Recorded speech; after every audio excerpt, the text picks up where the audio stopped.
You're watching WBFF, Fox 45 in Baltimore. Your clear choice.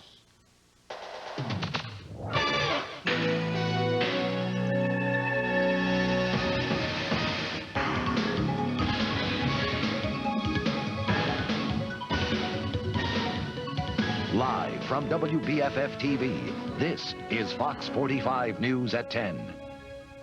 More than a year after the killing of State Trooper Ted Wolf, one man accused of shooting him goes on trial.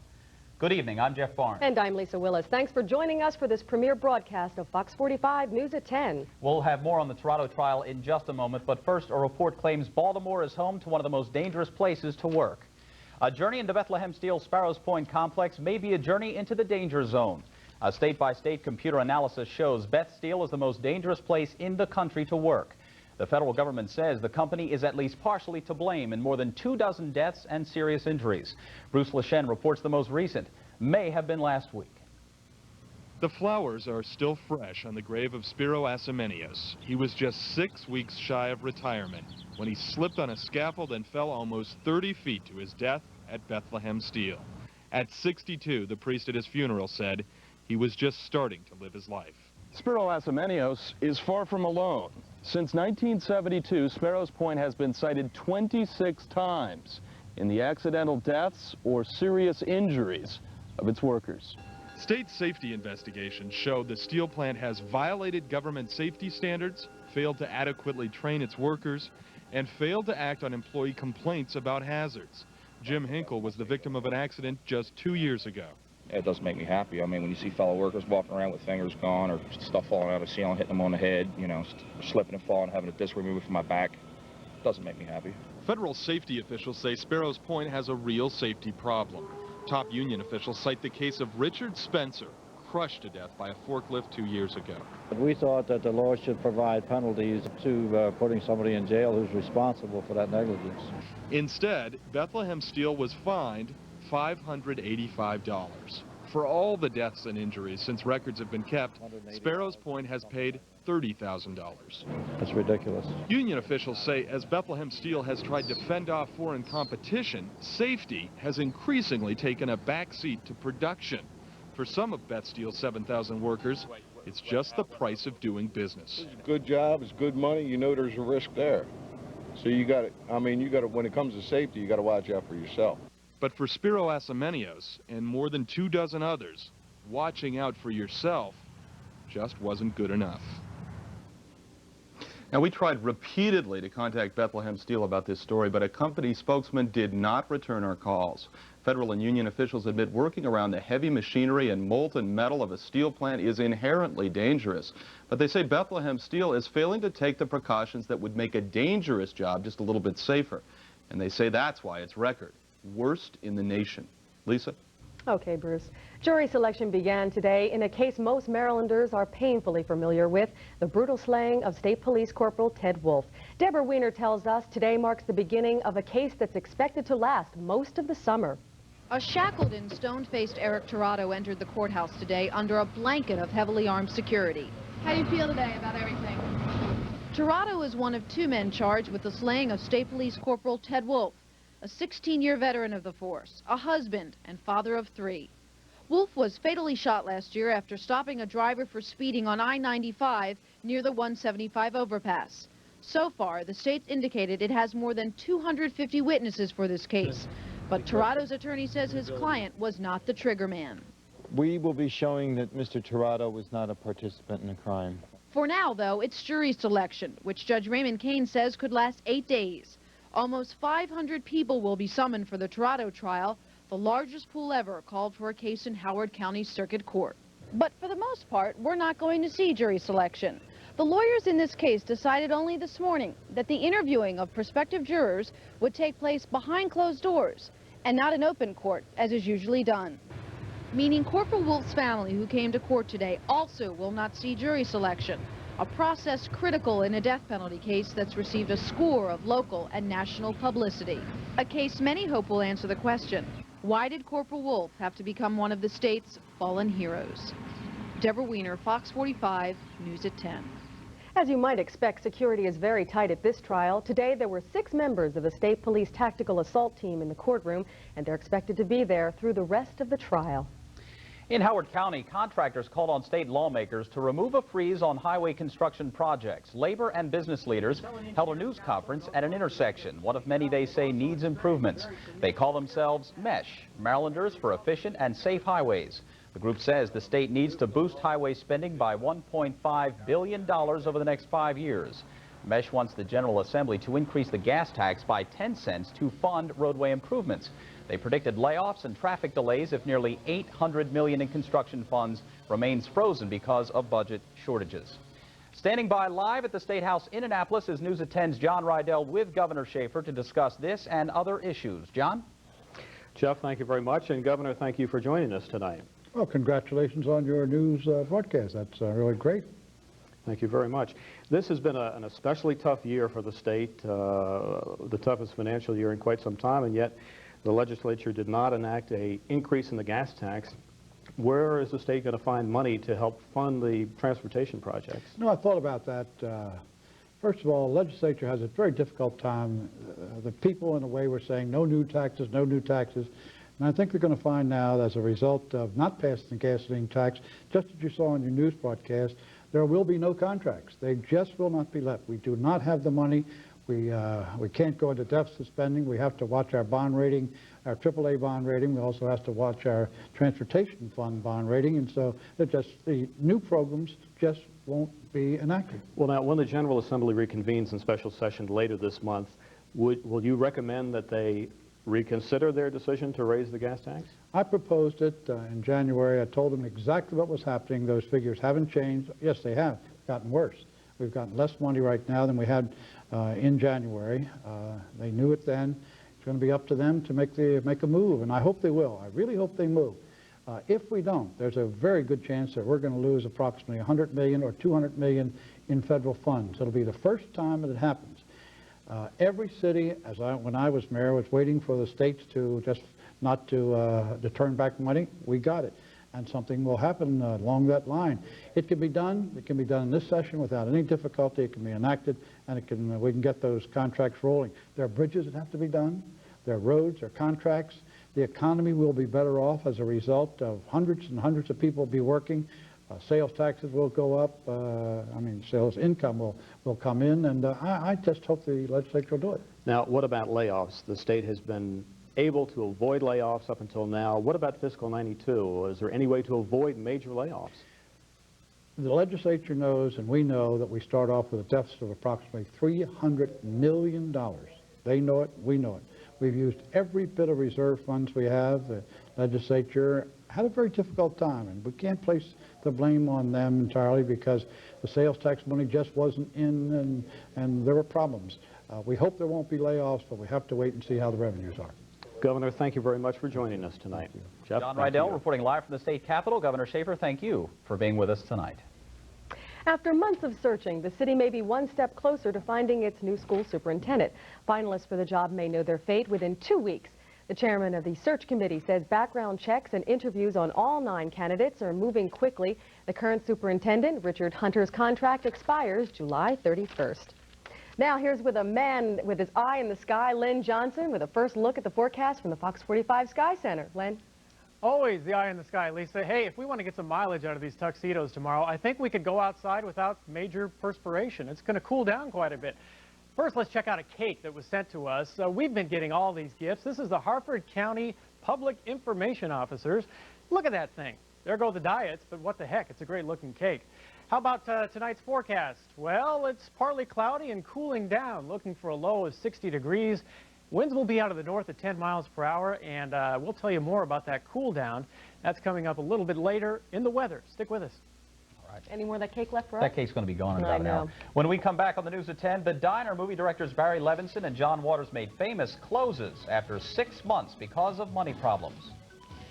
In an exclusive interview tonight, reporter Lori Stokes talks to a Baltimore mother whose children were taken away because of a filthy house. In our look at national news, the USS Navy is forced to relive the USS Iowa explosion. We'll explain. And next, an in-depth look at the 60s drug making a Baltimore comeback in the 90s. Tonight's cover story when we come back.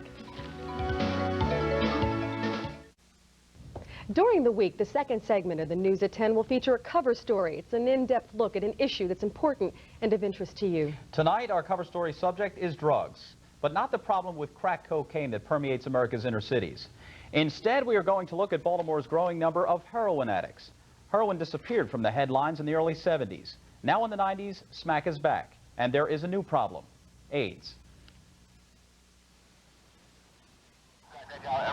Put your hands in the back, man. Put your hands in the back. Just another drug bust in Baltimore's Western District. Tonight, the drug is heroin. What is it? Heroin. How much? 3 bags. 1, 2, 3 bags. $30.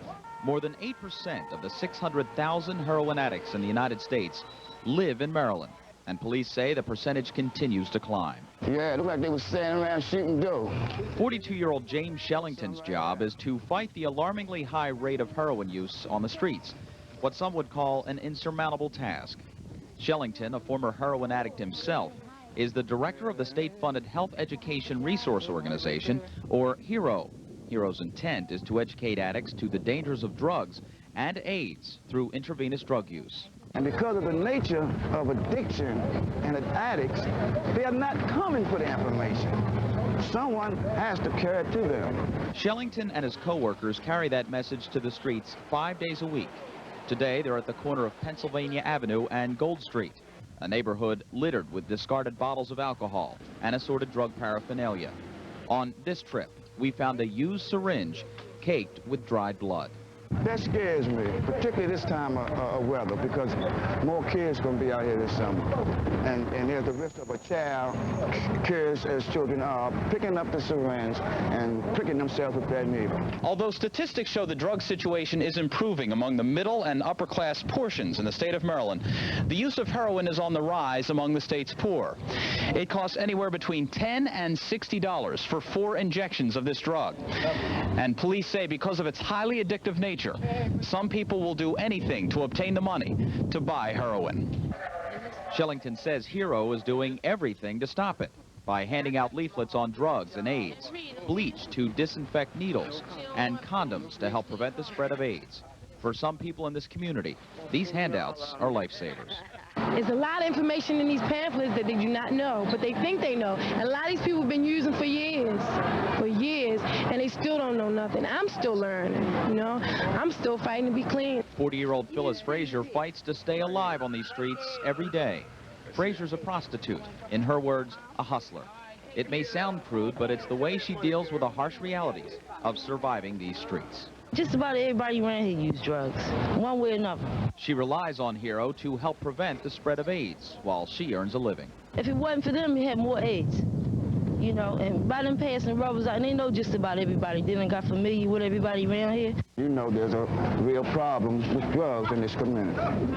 James Shellington has been clean now for 9 years. He says he offers hope for people suffering from a problem that cannot be ignored. Some people, for whatever reasons they have, it's not going to stop using drugs. So I'm offering some option. Because as I stated before, HIV is here, and it's going to be here for a while. And so will the people who live here, those who call these streets home.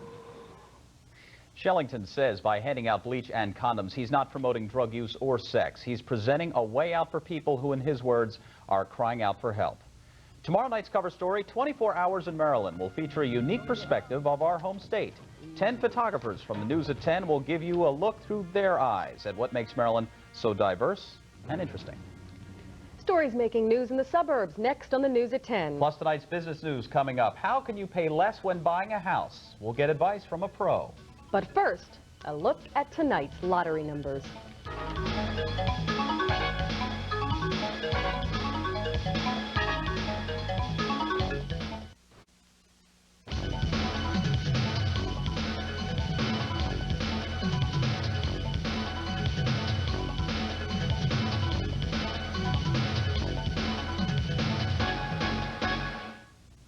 Let's face it, money is important to all of us. So each weeknight on the News at 10, our money pro Steve Crowley will have some advice on how to save money, spend money, and even make some money. Tonight, a way to reduce the cost of owning a house. It's more than just finding the lowest mortgage rate. Here's Steve Crowley. Few of us realize it, But by the time we finish paying for one house, we've actually paid the price, thanks to interest, of 3 homes. We lose sight of the fact that this interest that we're paying is real money that comes out of our very own pockets. Mark Eisenson loves saving people money. His book, The Banker's Secret, explains how. And if we make small prepayments and reduce the term of those loans and reduce the total cost, that becomes real money that we keep. Now, contrary to what you might think, we don't need a lot of extra cash to make this work. Just a little extra money now can go a long way towards saving thousands of dollars down the road. Pocket change, Mark Eisenson calls it, $25 a month. When we pay an extra $25 a month on a $75,000 loan, we'll save $34,000 in interest and pay the mortgage off 5 years early. Now, if you can come up with $50 or $100, you're going to save that much more. But no, take care of your day-to-day needs and take care of your basic investments. And then if you put this money into your house, what you're buying is early freedom from debt. My advice, before you prepay, make sure your mortgage contract allows it. Call the lender, make sure there are no penalties. Then make your payments with a separate check marked with the loan number and a note explaining that the extra payment is to be applied to principal reduction. And the best thing about prepaying is it works on just about any type of loan: mortgages, car loans, boat loans, credit cards, and personal loans. But remember, just because you prepay doesn't mean you can skip a payment. The regular payment is still due on time each month. For more money advice on prepaying your mortgage, please send your self-addressed stamped envelope to me right here at the station. I'm Steve Crowley, the Money Pro for Fox 45 News at 10. To get that free information on prepaying your mortgage, send your self-addressed stamped envelope to Fox 45 News at 10, 2000 West 41st Street in Baltimore. That's 21211. That's Fox 45 News at 10, 2000 West 41st Street in Baltimore. The zip is 21211. Steve will get that information back to you as soon as possible. Topping our Suburban sweep tonight, police found a stolen car whose driver could be involved in the murder of a Diet Center employee. Yesterday, the body of 22-year-old Gina Cortales was found in the Nutrisystem Weight Loss Center at the Towson Marketplace. She was stabbed to death. But police aren't positive the person who stole the car has anything to do with the killing. They found the car abandoned in York, Pennsylvania. An increasing number of Baltimore County residents and business owners are baffled after discovering their shrubbery missing, ripped right out of the ground. A fast food restaurant on York Road has had its shrubs replaced 3 times, costing thousands of dollars. Police say that it looks like the work of professionals. Only the most expensive plants and trees are being stolen. Tonight, the saga continues for a Baltimore woman arrested on child neglect charges last week. Dorothy Whitaker is accused of forcing her kids to share a house with 12 animals and their waste. She was ordered to clean up her house, and today city inspectors checked it out. Reporter Lori Stokes has her story. I love my kids, and I'd do anything in the world for my kids. But they can't say I neglected them. These are 5 of Dorothy Whitaker's children. 3 are now in foster care, and her animals, including 5 dogs, 6 cats, and a rabbit, are at animal control. The reason? You're looking at it. City inspectors call it a filthy house. Walk into the kitchen. Clothes are piled sky high against walls. Trash spills out of garbage cans, and insects are everywhere. That was last week. Today, the house was inspected. It was much worse than this last week when we moved the animals out. But it's much better now. Yeah, much improved. Granger says the house is livable. The smell of animal waste is gone. The bedrooms and bathroom are clean. We were in this house last Wednesday, and I can tell you that I have flea bites covering both of my legs. Since then, Whitaker says the house has been bombed for both fleas and flies. So what are you going to do to get your kids back? I'm going to do whatever I got to do. I will get them back. I mean, I feel that in my heart. And when I feel here, it counts. In Southwest Baltimore, Lori Stokes, Fox 45 News at 10. Whitaker's house was also inspected by the Housing Department. Officials say there are still maintenance and sanitary violations. In our Maryland Roundup tonight, a jury awarded $115,000 to 9 Frederick County families whose drinking water was polluted by an electric company. The families who live in Adamstown aren't happy. They wanted at least $5.7 million. Their attorney says the settlement is exceedingly low, but doesn't know if the families will appeal. And several Prince George's County prison guards are wondering if they'll still have jobs by the end of the summer. The county plans to lay off at least 20 guards by mid-July. They've already put 40 officers on notice, blaming their union. It refused to go along with pay cuts for job security in a new labor contract. The county says the deal is open for renegotiation. 2 separate drunk driving incidents at Ocean City over the weekend injured 3 people, one of them very seriously. Police say the victims were hit as they tried to cross the street. 2 sisters from Rockville and a man from Snow Hill were hurt in the accidents, which happened within minutes of each other. Both drivers have been charged with driving under the influence. Next on the news at 10, a live report from a famous city diner that's been forced to shut down. In our national news tonight, cardboard homes of the homeless are thrown out of a New York City park. And unbelievable video from Japan tonight as a volcano's wrath comes rumbling down.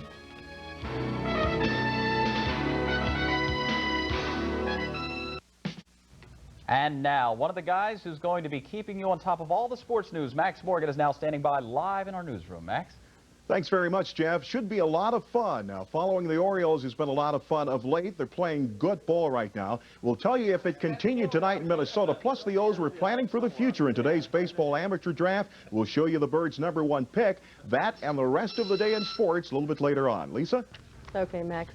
A Baltimore movie star is out of business tonight. The diner, made famous in the movie of the same name, has closed its doors. And as Gina Germani reports, the troubled teenagers who run the diner could be in even bigger trouble. Cooking, dishwashing, serving, no matter what, the diner gives its young employees a sense of purpose and keeps them off the streets and out of trouble.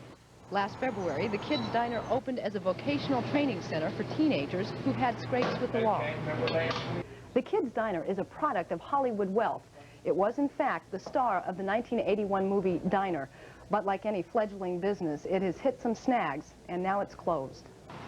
It was given less than 6 months to succeed on a state grant. That money has now run out, but the program has been successful. Have a 100% placement rate in terms of youngsters that have completed the program, 4 out of 4, and a bunch of others that are well on their way to becoming productive adults. One of those young men is now working at Stouffer's Hotel, making $5.20 an hour as a steward. He doesn't want to see the diner close because of what it did for him. And by then, they like pushed me out there and showed me it was all right, you know, it ain't bad as I thought it was, and I appreciate that, you know. Some people need that kind of encouragement.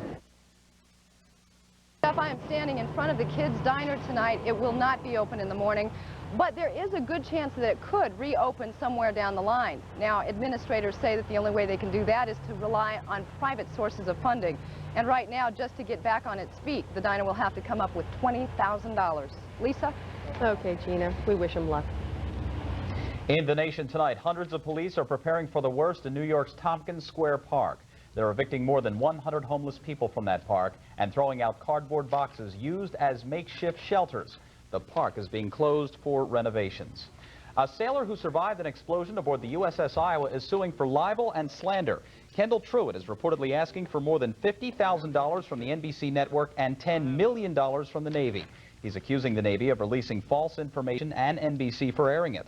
Truitt was implicated in the turret explosion that killed 47 sailors in April of 1989. If the third time is the charm, then the Space Shuttle Columbia should be in orbit Wednesday. The countdown clock was started today after repairs were made to computer equipment and temperature sensors. The 7-member crew had to climb out of the orbiter on Saturday when the countdown was canceled less than an hour before launch time. When his plane touched down in Kitty Hawk this afternoon, 7-year-old Daniel Shanklin ended his attempt at making aviation history. He's trying to become the youngest pilot to fly cross-country, but his feat still must be confirmed. Young Daniel began his flight more than a week ago in San Diego. In our World View tonight, a burning cloud of ash and smoke quickly tumbles down Mount Unzen in Japan today, sending a worker running for cover. At least 20 people are injured, 21 others are missing after the volcano blast sent molten rock flowing down the slope. Unconfirmed reports say a policeman was killed when his patrol car was engulfed in the lava. And things are quiet in Tiananmen Square today, and Chinese officials are doing their best to keep it that way. Tomorrow marks the 2nd anniversary of the government's bloody crackdown on pro-democracy demonstrators in the square. Several small protests over the last few days have increased tensions around the city.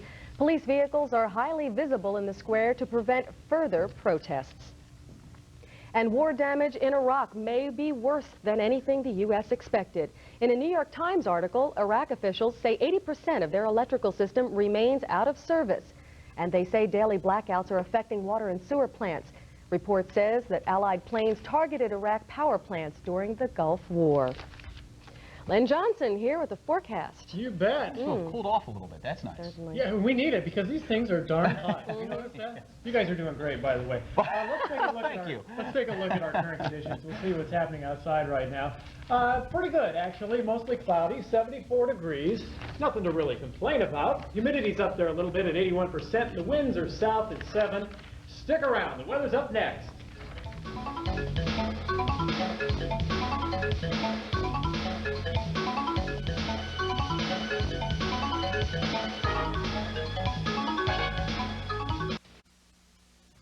The cool down started today, actually. We were some 7 to 10 degrees cooler than yesterday. And remember, in May, we had highs up in the 90s all through the month. So, hey, we can use it. I definitely can because my air conditioner hasn't been working too well lately. Here's a look at the latest radar. Now, it's kind of spread out. Really nothing defined as far as the weather goes. Did pick up some late evening thunder boomers down in Salisbury. Still raining a little bit there, and they're reporting some light fog. 72 degrees down in Salisbury. Cloud cover at Aberdeen, 77, 74 right here in the inner city, and 75 at Hagerstown. Hagerstown picked up 1/10 of an inch of rain today, too. Well, we'll take a look at the jet stream. The jet stream responsible for us cooling down a bit, taking a big old dip now our way. Remember, it was all the way up into Canada through the whole month of May, allowed that warm air to just circulate in. Now it's kind of riding down. It allows some cooler air around a low pressure system to kind of track into us. There's what it looks like tomorrow. Takes an even bigger dip and brings more cooler air in. Boy, this clash right here sets up the stage for some big thunderstorms, that big radical design in the jet. Look at over Texas and Oklahoma. They got up to 4 inches of rain in northeast Texas this afternoon. Remember, we got about over an inch in May. How does that compare? A lot of rain down there, and that's expected to slowly move that way tomorrow. You can see the track of it there. Here's the low pressure up in Maine, swirling around some nice cool air for us. I think rain's pretty much out of the forecast for the next few days. Cooler air in, we'll see breezes out of the north. So what does it mean for us as far as this forecast goes? Well, the low isn't really going to move too much over the next couple days. Here's the frontal system, and watch it take off now. Precipitation kind of heads south, blobs out a little bit if you want to call it that, and maybe a scattered shower or two possible until tomorrow morning. Then we come out of it with some gradual clearing. Well, we've been talking about the month of May with how warm it's been. Let's take a look ahead. Veronica Johnson, our meteorologist, is in the Weather Center, the Sky Center as we call it. Veronica, how about that look ahead? Well, more specifically, Len, we wound up having our warmest May on record since 1967. That's definitely some time back. We've put together a special graphics frame for you right now to help show exactly what those temperatures were like for the month of May. We had 9 days of temperatures between 90 and 100 degrees. That's basically what made us so warm. Our highest high was 98 degrees on the 30th. Our lowest high was 62 on the 9th. Definitely a big contrast there. And if you're wondering what the forecast for the rest of the summer holds, unfortunately, you're going to have to get the sunblock ready because we're forecasted to be much above normal for this area. To the left of that line, above normal temperatures as well, pretty warm. But if you want cooler weather, you're going to have to go west of the Cascades, or actually west of the Rockies, where temperatures are below normal. Now, as if all of this is effects of global warming, we do not know that for sure, but what I do know is that Len is standing by with the rest of the forecast. That I am. Go west, young man, for cooler air. I've heard that before. Here's our 5-day forecast, a little more short term. We'll take a look at 76 tomorrow, some clouds, and then the sun pokes out. Look at us on Wednesday and cooling down. How about those nighttime lows, 50s? We haven't seen that since April or so that's good news. Saturday, we come back out of it with some warming. We're up to 86 degrees and a chance of a thunderstorm probably by the weekend. Back to a little warmer pattern then, which is great if you want to head to the beach or something like that. Yeah. Pretty ideal forecast. But for Tuesday, Wednesday, and Thursday, at least give the air conditioner a break. There you go. Save some money. All right, Len, thank you very much. Members of what's called the White Lung Association will have to wait a little longer for a decision in the biggest asbestos trial in U.S. history. The White Lung Association is an independent plaintiff in this case. Their wait may have to go longer. It seems an employee from the defense lawyer's office faxed a psychological profile of prospective jurors to the plaintiff's lawyers accidentally. Both sides are expected to argue all this week about the effects of this mistake. The trial is expected to take 6 months. At stake, More than 9,000 injury and wrongful death claims from people who say they were wrongfully exposed to asbestos. Today's breakthroughs, tomorrow's cures will be a standard health feature on the news at 10. In tonight's report, new technology allows brain surgeons to see inside a patient's skull before making the first cut. It's a procedure that could prevent brain injuries and save lives. An intuitive process where the surgeon would study the information and mentally carry that information with him to the surgery. In brain or sinus surgery, movement of a ½ inch in the wrong direction could result in blindness, brain damage, even death.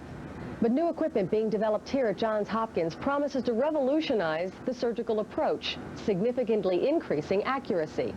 To give doctors extra precision, Dr. Zenreich developed a mechanical wand that pinpoints specific sites on the patient's head. These points are transferred into the computer, creating a three-dimensional duplicate of the inside of the skull. The surgeon no longer has to estimate the size of the incision. The removal of bone is a third what it used to be. Also, we're more precise in selecting the exact site of brain incision. The site of the incision is one of the major factors affecting the outcome of brain tumor surgery. You'd like to remove the entirety of the tumor, yet you wouldn't like to infringe upon the normal structure of the brain. According to Dr. Zenreich, the goal is to let the surgeons maneuver within the brain and remove as much of the tumor as possible without destroying areas which control motor or cognitive activity. Dr. Zenreich says that the procedure is still experimental, but he expects FDA approval sometime this coming July. Saturday morning TV may be hazardous to your child's health. The Center for Science in the Public Interest says Saturday morning programs are sponsored by food products with high sugar, high fat, and high sodium. The Federal Communications Commission says a law that takes effect next year will limit the number of ads allowed during children's shows. Ricky Ray is marrying his high school sweetheart. That doesn't sound too unusual. Well, how about this? Ricky is 14 and has AIDS. He's planning to marry his 16-year-old neighbor with the blessing of both sets of parents. You may recall the Ray family when the 3 hemophiliac sons were diagnosed with the HIV virus 5 years ago. They were sent to separate classes and forced to move when arson destroyed their house. Now Ricky is getting married. He doesn't want his disease to deprive him of one of the biggest joys of his life. That's sweet. We'll give you tomorrow's news tonight, ahead on the news at 10. And the Iceman may be spending a little time in the cooler. Entertainment news when we come back. Stay with us. Chill, just knowing that you want me by your side mellows my mind and enhances my... Tonight's entertainment report is sponsored by B104. We make mornings a laughing matter. Hello? Yes, Miss Maisie McCorkle, this is Captain Merrill Steubing from the Royal Cruise Line. Yes. You're booked on a cruise Saturday? Yes, I am. Really sorry to say we're overbooked and we have to bump you out of your quarters. Wait, no. I've had this booked for 18 months. See, we overbooked to make sure the boat is full. This must be a mistake, because I paid my ticket Yeah, we already. could put you up in the crew quarters. Wait a minute. You could have Isaac's bed. Look, are you a married woman, Mrs. McCorkle? No, I'm not. This is perfect. Our ship's doctor, Adam Bricker. I am traveling with... In entertainment news tonight, a new lead in the death of David Ruffin, another Star Wars movie, and the arrest of a rapper. We start with rap star Vanilla Ice. He's in hot water with the LA police. The Iceman was arrested early this morning on misdemeanor handgun charges. Police claim he pulled a gun on a vendor outside a supermarket. Another member of Vanilla Ice's band also was arrested. And Philadelphia police have a new lead in the weekend death of David Ruffin. Ruffin, the former lead singer of the Temptations, died of a drug overdose at a Philadelphia hospital. Police are now looking for the man who drove Ruffin to the hospital. Police say the unidentified man was with Ruffin at a crack house. Not only is the man missing, but police say $10,000 in cash was also taken from Ruffin. Well, the Force may be with us once again. That's right, another series of Star Wars movies may be coming to the silver screen. A spokesperson for director George Lucas says he plans to film 3 more episodes of the space epic. The 3 movies would follow the adventures of Luke Skywalker, Darth Vader, and Obi-Wan Kenobi before the first Star Wars flick. The first new movie could be ready by 1998. 2 pieces of controversial legislation top our stories making news tomorrow. In Washington, a civil rights bill could hit the floor tomorrow. President Bush has already promised to veto the Democrats' version of the civil rights bill. Bush claims their bill would practically force the small businesses to adopt quotas. Bush says the Democrats haven't given his civil rights proposal a fair chance. House Democrats are busy trying to get enough votes to ensure an override of a presidential veto. A final vote is expected either tomorrow night or Wednesday. Meanwhile, Baltimore Mayor Kurt Schmoke is expected to sign a new gun bill into law tomorrow. This legislation requires all gun owners to securely lock their weapons, either by locking the guns in the cabinet or by locking the triggers on the individual guns. A possible star on the way for the Baltimore Orioles. Max Morgan joins us now with the latest in sports. Max? I tell you what, I'm excited about this draftee. Maybe it's because it's my first one, but the guy can hit over 400 last season. You can't beat that. Of course, Jeff, all eyes are on the current Orioles as well, trying to see if they can keep it going. And there's a local college that would love to return to its athletic glory days. All that and more coming up. But first, let's check out tonight's baseball scores.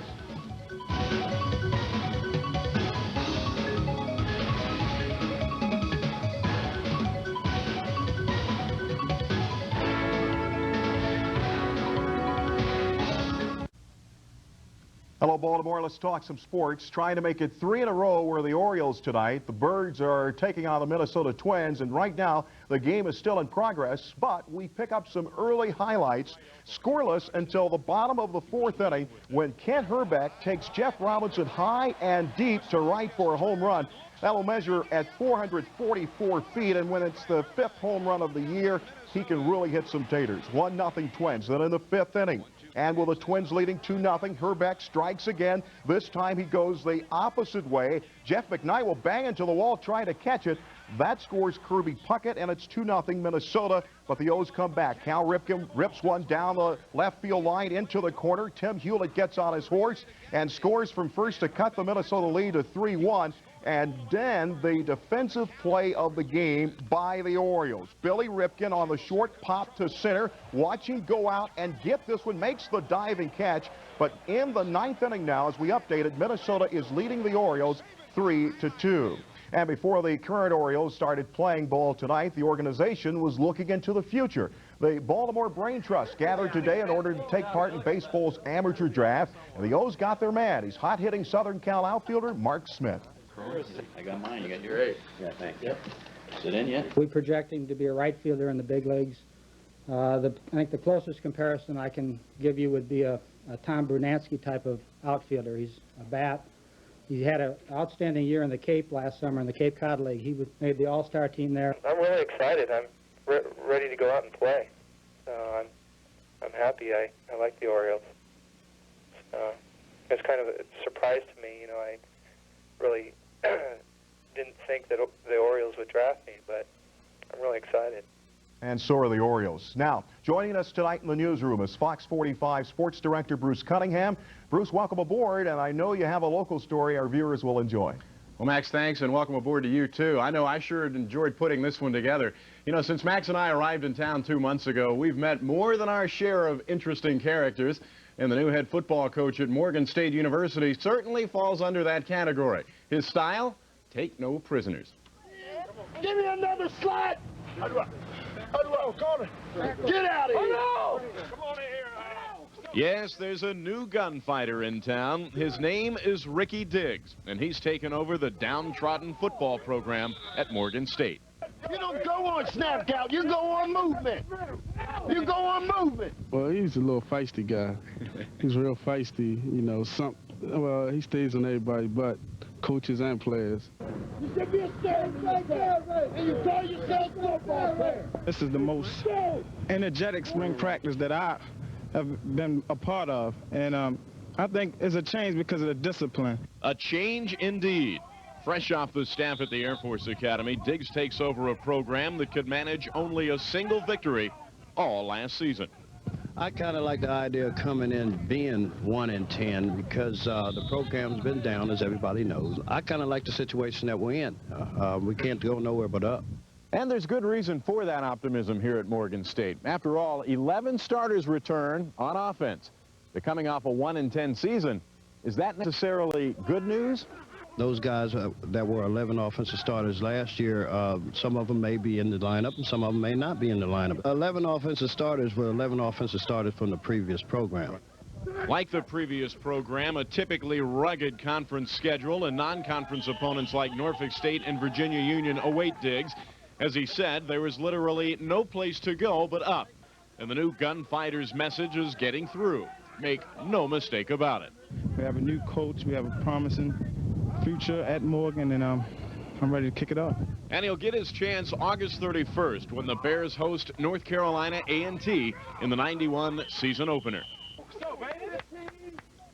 You know, Max, the job out at Morgan State is a big one, no question about that. But something tells me if that little spark plug can't get it done, no one can.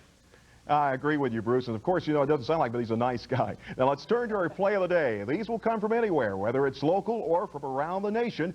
And we got to start tonight by going back to game one of the NBA Finals. Chicago's Michael Jordan gets the pass from Scottie Pippen, and look at the slam dunk. That's big time, to say the least. Here it is again in slow-mo. After the feed, Jordan with a power flush.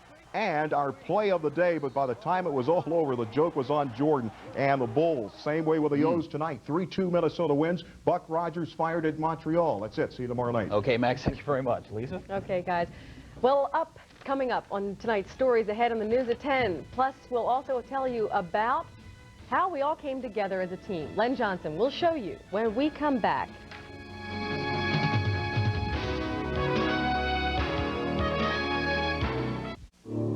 Something's about to change Baltimore. Hey, we have a new lead. Something that will let you sleep a little better. That's the shot. Something that will give you a whole new picture. The time has come. Baltimore's primetime newscast. Fox 45 News at 10. The late news an hour earlier. Coming June 3rd.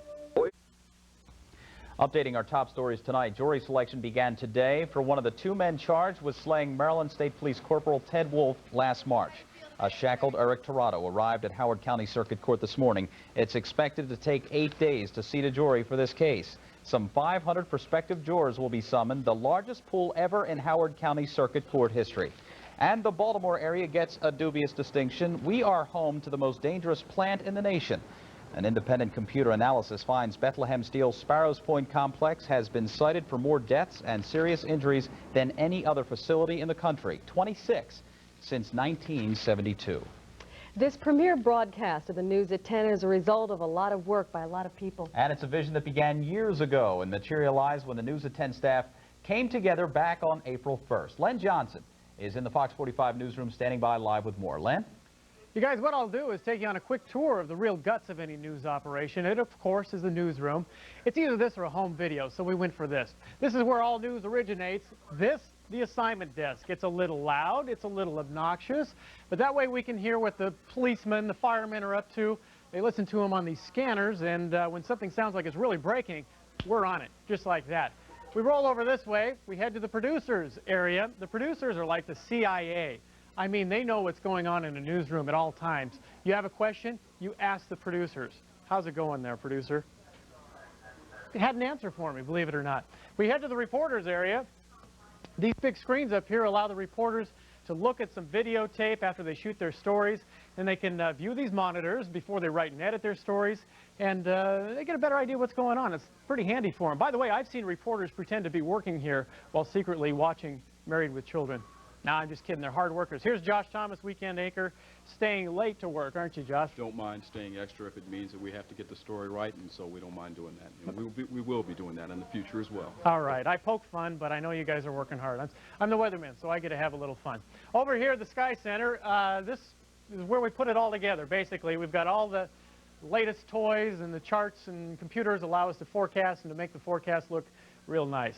Well, so there you have it, but just because this is our first night on the air doesn't mean we haven't been keeping busy the past few months. 35 wide-eyed news people turned loose on the city. Fox 45 has been all over Baltimore this spring. Management decided it best that the newsroom experience Baltimore to the fullest. So after a few days of introductions, it was off to play tourist. Now, many staffers are from Baltimore, but even they learned new things about Charm City. We're going to take a short walking tour around Mount Vernon Square. There was Fox 45 at the Baltimore Aquarium, watching dolphins and receiving free gifts. Keychains. It was a chilly day at Memorial Stadium as the newsroom cheered on the Orioles. Anchor Josh Thomas makes parenting look quite appealing. There's Fox 45 atop the World Trade Center. That's anchor Lisa Willis taking in the view. Lisa said she worked up quite an appetite, so what better way to cure it? All right. Chris, you ready? All right, here we go, guys. Okay. By the way, Lisa held her own when it came to the final crab tally. But while all this fun was going on, a transformation was taking place. An old soda bottling plant on West 41st Street became a state-of-the-art news operation. A storage room became a news set. Rehearsals? Yes, repeated rehearsals that were at times trying. But finally, Baltimore had its first ever News at 10. Now, the rehearsals weren't trying. Just a joke. I can't believe you showed me eating crabs. You are a crab-eating maniac. You do it with finesse, though, and I think that's what... I cut I know, myself. but I was treated and released. I know, it's pretty tough to do. This has been it's been trying for us, but since we've gone on, what, almost 1 hour ago, it's been pretty terrific. Yeah. It's good to be here. Now the real work starts. Yes. We've been playing, and now it's time to actually go to work. Speaking of work, let's take a look at the forecast tomorrow as we head to work. Gradual clearing, 62 degrees, and the winds will be northeast, not really a factor. The humidity is dropping down after the morning, a little bit muggy, and then we get into the afternoon, and there you see it, probably up around 76 degrees or so. On Wednesday, we're cool. Thursday, we're cool. And then we warm back up for that weekend. Nighttime lows, how about it? Mid-50s Wednesday and Thursday. Friday and Saturday, mid to low 60s. So nothing really uncomfortable. A good-looking forecast. Thank you very much. Thanks. That's it for the News at 10 for tonight. Thanks for joining us on our premiere show. And now you can join us every night at 10 o'clock. I'm Jeff Barnes. And I'm Lisa Willis. From Max, Len, Jeff, the entire news team here at the News at 10, have a great night. Arsenio's next with guest David Faustino with Married with Children and Linda Ellerby, personal favorite. We'll see you tomorrow. Good night.